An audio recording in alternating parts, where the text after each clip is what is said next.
blessing to be here to celebrate with you all today. You know, it's amazing to me that for their 25th wedding anniversary, we had a party similar to this, and it was almost completely different people. And that just shows my parents and how they get around and they love whoever they are with. And then if you happen to be around when we pull one of these things off every 25 years, then you get invited. So we, the girls, the grandkids and I wanted to put together kind of a special performance to commemorate my parents. That sounds like, no, that they're dead. That's weird. To celebrate. And it's been kind of strange, you know, because we're like collecting their life and, you know, and collecting all this stuff, and it's kind of feeling a little weird. But then they're here celebrating, which is why we're doing this. So, sorry, tangent. Okay, so, growing up in the Rantal home, almost everything was done with music, and everything was done with celebration. So, today we're going to give you kind of a summary of John and Cindy Rantal's life with the help of Disney and Broadway. So here we go.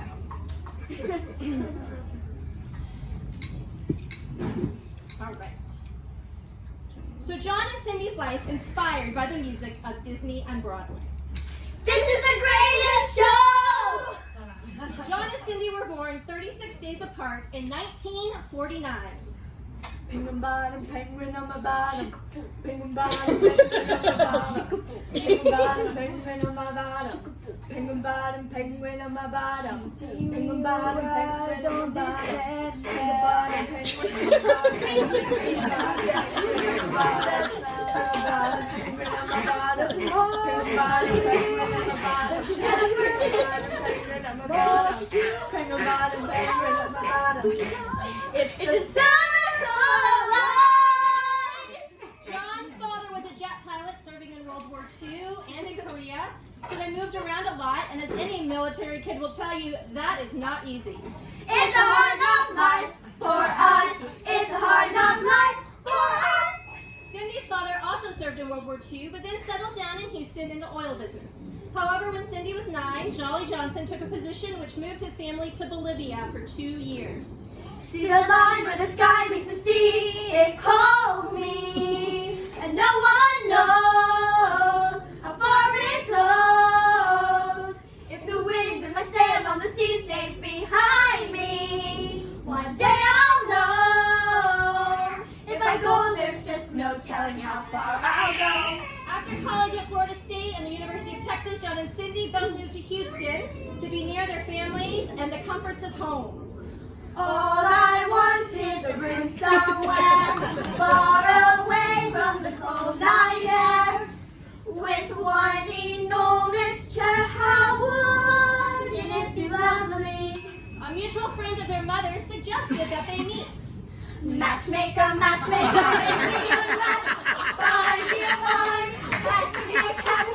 Matchmaker, matchmaker, lift me up and make me a perfect match. John intended to call Cindy, but found out that her brother Todd had broken his leg and didn't think the timing was right. As far as I know, this is the only time Todd has interfered in their relationship.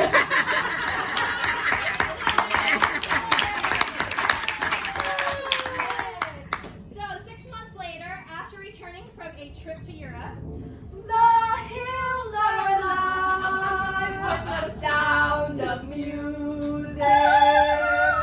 With songs they have sung for 1,000 years. John decided to call. Perhaps the fact that he had just been offered his first management position with NASA gave him the impetus he needed to make the call. Be a man. You must be swift as a coursing rain. Be a man. With all the strength of a great typhoon. Be a man. With all the force of a raging fire. Mysterious as the dark side of the moon. But Cindy wasn't home, and so he asked her dad to let her know that he had called and would call back. But John came down with food poisoning and never called. After he recovered, he tried to call to apologize for not calling, but no one answered. Undeterred, he wrote a note and planned to drop it off at Cindy's house half a mile away. But when he rang the doorbell, Cindy answered. loves an open door. Loves an open door. Loves an open door with you, with you, with you, with you. Loves an open door. Cindy had no idea who John was, and he didn't introduce himself. He just handed her the note and said it was for her. But even after reading the note, she still didn't know who he was because her father had not passed on the message. So Cindy had quite a few questions for John before she would go on a date with him, but eventually they went out to dinner on August 9th, 1973. Food, glorious food. He proposed on August 8th, 1973, but Cindy, surprised by the proposal, didn't give him an answer right away. She told him she needed a night to think about it. John spent the night in agony waiting for her answer. When you know she would go with you if there were only more joy. Agony on the tongue like a knife. I must have her to wife. Cindy did accept the next day, and they married in Houston on June 1st, 1974. Can you feel the love tonight?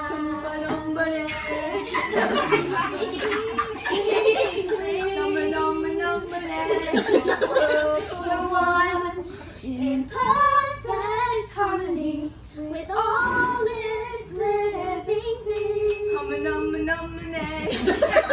They settled into the sweet simplicity of newlywed bliss. Look for the bare necessities, the simple bare necessities. Forget about your worries and your strife. I mean the bare necessities, that's Mother Nature's recipes to bring the bare necessities of life. They lived in Friendswood, Texas, where John worked at the Manned Spacecraft Center. I can fly, I can fly, I can fly. Cindy was a 5th grade teacher, and of course she was. Supercalifragilisticexpialidocious. The next year, they left friends and family and moved to Pueblo, Colorado. It was a shock to Cindy to move from the heat and highways of Houston to this one-horse town in the arid West, but it was a whole new world, a dazzling place I never knew. But when I'm way up here, it's crystal clear that now I'm in a whole new world with you. John worked for the U.S. Department of Transportation, and Cindy charmed her way into this new community by volunteering to direct the Christmas program at the local elementary school. The following year, she was offered a position as a bilingual teacher, and she was, of course, supercalifragilisticexpialidocious. After 2 years in Colorado, John took on another job with NASA as Director of Public Relations. To infinity and beyond. Even though moving to the Mojave Desert, Lancaster, California, was even further away from friends, families, and deciduous trees, big opportunity for John, and they were excited for him to get his big shots. I am not throwing away my shot. I am not throwing away my shot. I know just like my country, I'm young, scrappy, and hungry, and I'm not throwing away my shot. In California, the dynamic duo soon became a family of 3 when they welcomed their first precious baby girl into the world. Baby mine, don't you cry. Baby mine, dry your eyes. Rest your head close to my heart. Never to part, baby of mine. Although life was good, they felt called to do more than just dance through life. Dancing through life, swaying and sweeping, and always keeping cool. Life's more painless for the brainless. Running too hard when it's so soothing. God called them to join International Students Incorporated, ministering to international students in American universities. It's a world of laughter, a world of tears. It's a world of hope and a world of fear. There's so much that we share and our smiles unaware. It's a small world after all. It's a small world after all. It's a small world after all. It's a small world after all. It's a small world after all. They were never rich. If I were a rich man, yada yada yada yada yada yada yada. But God always provided. Food, glorious. And they knew that in the end, what really makes you rich is love. 'Cause without love, life is like the seasons without summer. Without love, life is rock and roll without a drummer. Cindy, I'll be yours forever, 'cause I never wanna be without love. The job with ISI had moved them to Colorado Springs, where they made their home for the next 28 years. Consider yourself at home. Consider yourself part of the family. We've taken to you so strong. It's clear we're going to get along. Heather and Mark joined our family in Colorado Springs, and the Fab Five was complete. These are a few of my favorite things. The Rantals joined Village 7 Presbyterian Church, where, among other things, we enjoyed being part of community theater. Shocker, right? We're in a play, we're on a stage. Things are pretty great. We're in a play, we're on a stage. Time to celebrate. With International Student Ministry, Women's Bible Study, play dates, birthday parties, youth group, and believing that nothing is too small to celebrate, it seemed the doors of our home were always open. Our house was the fun house, and the Rantals' hospitality was second to none. Be our guest, be our guest, put our service to the test. Tie your napkin around your neck, Shireen, and we'll provide the rest. When all three kids were in school, Cindy got a job teaching 3rd grade at Evangelical Christian Academy, where she, of course, was Supercalifragilisticexpialidocious. For 15 years, she guided kids through the joys and challenges of math, science, and president's reports, often using music, plays, and hands-on experiences to prove that a spoonful of sugar helps the medicine go down. Just a spoonful of sugar helps the medicine go down. The medicine go down. Medicine go down. After 18 years with International Student Ministry and with his first daughter on her way to college, John felt called to change careers and become a pastor. He attended seminary at New Geneva Seminary in Colorado Springs and was hired by their home church as pastor of outreach and evangelism. Cindy loved her work. The kids were growing up and having their own adventures. Grandbabies were starting to come into the picture. These are a few of my favorites. And life was good. But God had plans for the Rantals beyond the comforts of the known. He was going to dust off their magic carpet and send them on a whole new adventure. A whole new world, a dazzling place I never knew. But when I'm way up here, it's crystal clear that now I'm in a whole new world with you. John and Cindy joined the ministry of church revitalization, and even though it was hard to leave their home of 28 years, they stepped out in faith and confidence that God is in control. I have confidence in sunshine. I have confidence in rain. I have confidence that spring will come again. That's what you see. I have confidence in me. This new ministry took them to Torrance, California and Dallas, Texas, where they ministered to and got to know all sorts of fascinating people.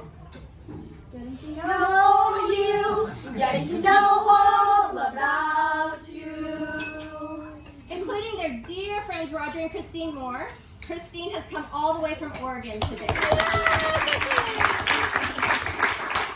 You've got a friend in me. You got a friend in me. When the road is rough ahead and you're miles and miles from a nice warm bed, you just remember what your old pal said. That you got a friend in me. And then they moved to Bellevue, Washington. I'm singing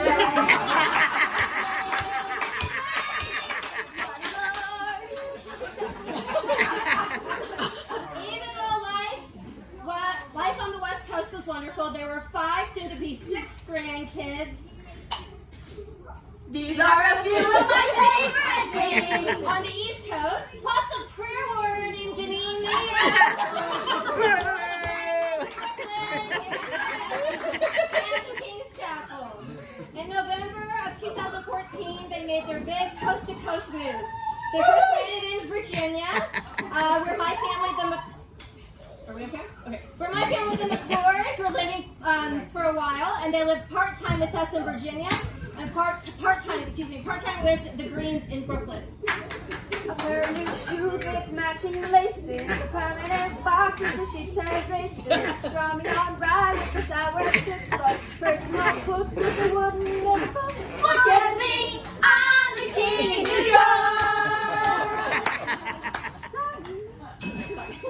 In the summer of 2016, God took the McClures to Nigeria. Hakuna Matata, a wonderful phrase. Hakuna Matata, ain't no passing craze. It ain't no worries for the rest of your day. It's our double free, philosophy. Hakuna Matata. And John and Cindy would come to live permanently with the Greens in Hempstead. They would all be blessed to live next door to Pat. Where is she? In the kitchen. Pat is in the kitchen. She's become like family, and she has provided our dinner today. So, never a couple to let grass grow under their feet. John and Cindy have remained just as active in retirement as they always have been. They travel the country and even the world to love on family and friends. Yeah. Whether it's crafting with kids or board games with teens, preaching sermons, teaching Sunday school, Spanish club, or classical conversations, they are not slowing down. Cause you can't stop the motion of the ocean or the rain from above. You can try and stop the paradise we're dreaming of, but you cannot stop the rhythm of you. I love to stay.